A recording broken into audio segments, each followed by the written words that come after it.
Salut à tous. Bienvenue sur ma chaîne YouTube. Aujourd'hui, je vais vous expliquer un film fantastique intitulé L'homme sans gravité. Soyez prêts pour quelques spoilers à venir. Attention et prenez soin de vous.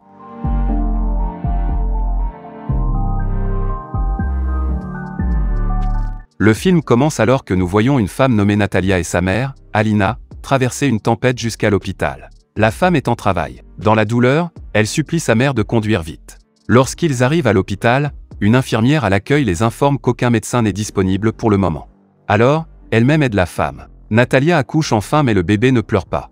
En fait, il flotte dans les airs comme s'il était plus léger que lui. Les trois sont stupéfaits, Natalia attrape le cordon ombilical et le tire doucement vers elle. Natalia et sa mère s'enfuient avec le nouveau-né, sans fournir leurs informations à l'infirmière. Natalia est ravie de donner naissance à un enfant si spécial, elle suppose que son bébé est un ange. À la maison, Natalia suppose que s'il mange quelque chose, il arrêtera de voler. Alina lui demande qui est le père, mais il s'avère que Natalia ne le sait pas, car elle était une prostituée. Alina déclare alors que l'enfant ne sera pas autorisé à sortir de chez lui, elle veut protéger le bébé du monde cruel à l'extérieur. Le lendemain matin, Alina se réveille avec l'enfant endormi au plafond. Elle le fait tomber avec précaution. Les deux le nomment Oscar. À ce moment-là, 4 amis d'Alina arrivent à leur porte pour jeter un œil au nouveau-né. Natalia attache le bébé à un berceau avec une ceinture et le couvre d'une couverture. Les femmes ne se doutent de rien, l'un d'eux essaie de ramasser Oscar, mais Alina ne la laisse pas faire, disant que le bébé est fragile. Les femmes partent alors. Les deux rendent ensuite le plafond de la maison confortable pour l'enfant, afin qu'il puisse dormir librement. Alina dit aux gens qu'Oscar est allergique au soleil, il ne peut donc pas sortir. Quelques années plus tard, Oscar est devenu un bel enfant maintenant.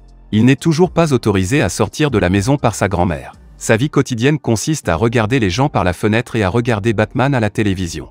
Alina lui apprend également à lire et à écrire à la maison. Un jour, Natalia lui confectionne une veste avec des poids sur ses poches. Cela permet à Oscar de marcher sur le sol. Natalia est heureuse, car maintenant elle peut envoyer son fils à l'école. Cependant, Alina s'oppose à ce qu'il quitte la maison pour sa propre sécurité. Même quand Natalia insiste, Alina ne bouge pas.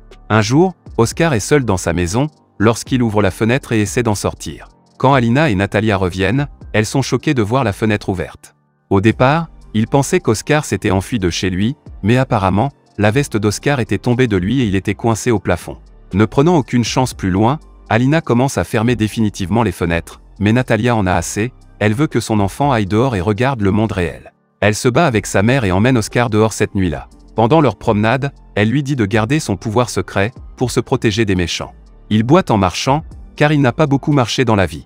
Ce jour-là, Natalia commence à le sortir tous les jours dans sa veste. Il marche main dans la main, Natalia lui apprend même à mieux marcher. Un jour, Natalia et Oscar font du shopping, quand elle quitte Oscar devant un magasin. Pendant qu'il attend, il tombe sur une petite fille nommée Agatha et laisse tomber ses courses. La petite fille est en colère contre lui et lui demande de l'aider à porter les courses jusqu'à sa maison. Au début, Oscar hésite, mais ensuite il accepte de l'aider à porter des bouteilles. Les deux s'éloignent du magasin. Ils parlent de plusieurs choses différentes sur leur chemin. Après qu'il ait marché pendant un moment, Oscar est fatigué à cause des poids dans ses poches, alors il les jette. Le poids des bouteilles le maintient au sol.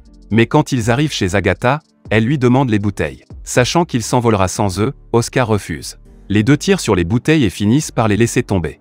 Comme les poids ont disparu, Oscar s'envole, mais heureusement, il est arrêté par un toit. La petite fille suppose qu'il est un super-héros et le regarde avec admiration. Elle lui donne son sac à dos pour qu'il puisse rester au sol, et promet de n'en parler à personne. Natalia est à la maison, inquiète à mort pour son fils. À ce moment-là, il rentre à la maison en courant. Il parle à sa mère de son nouvel ami. Lorsqu'on lui demande si elle connaît les pouvoirs d'Oscar, il ment et dit qu'elle ne les connaît pas.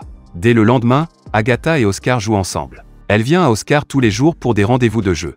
Un jour, la grand-mère d'Agatha l'amène. Pendant que Natalia et elle parlent, Natalia se rend compte qu'Agatha connaît les capacités d'Oscar, alors elle ne permet pas à Oscar de jouer avec elle à partir du lendemain.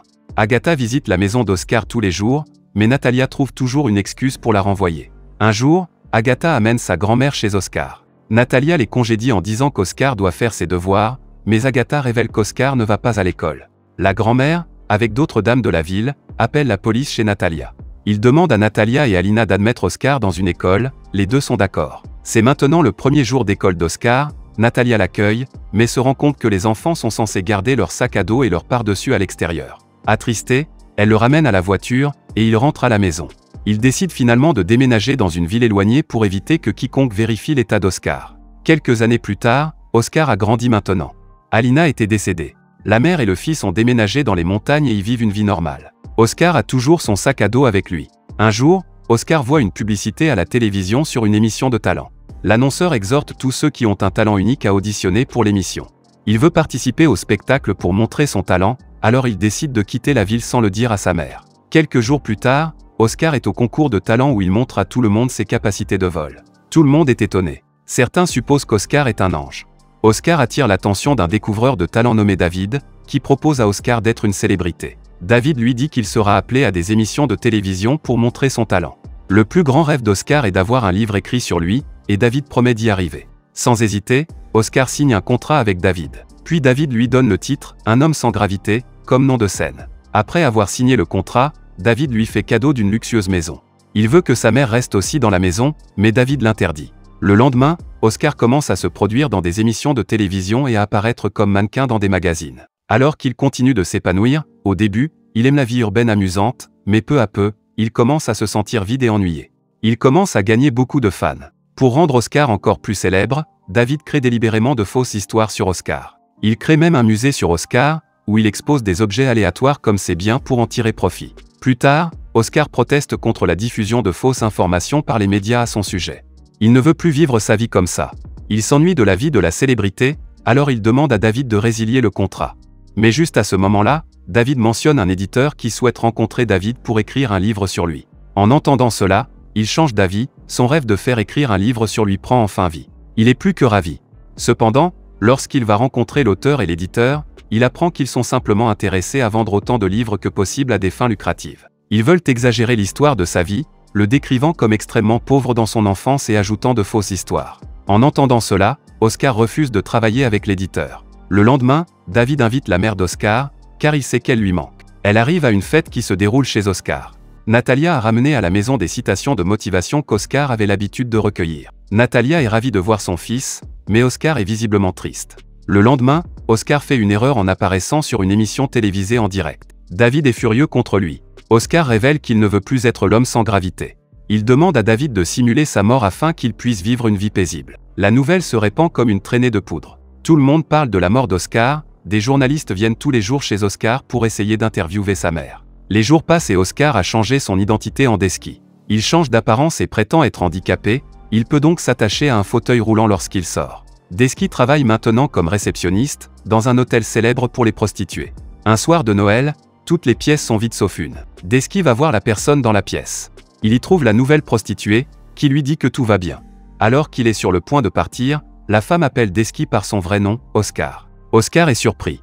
Il s'avère que la femme est Agatha. Elle a commencé à travailler comme prostituée. Ils sont très heureux de se retrouver enfin. Le lendemain, ils vont à un rendez-vous et parlent de beaucoup de choses de leur passé. La nuit, ils reviennent dans la chambre d'Oscar et font l'amour. Ils s'aiment vraiment, mais Agatha hésite encore à accepter l'amour d'Oscar à cause de son métier.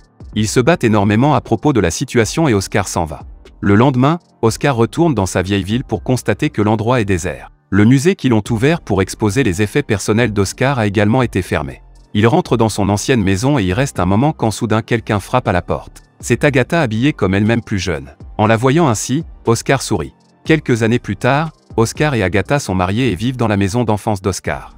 Agatha est enceinte de leur enfant. Oscar a commencé à travailler comme laveur de vitres. Le film se termine lorsque nous voyons Oscar se déguiser en Batman, nettoyer la fenêtre d'un gratte-ciel. Il vit son rêve d'enfant car le film se termine également ici. Abonnez-vous pour plus de vidéos comme celle-ci, activez les notifications et laissez un like pour aider la chaîne. Merci d'avoir regardé.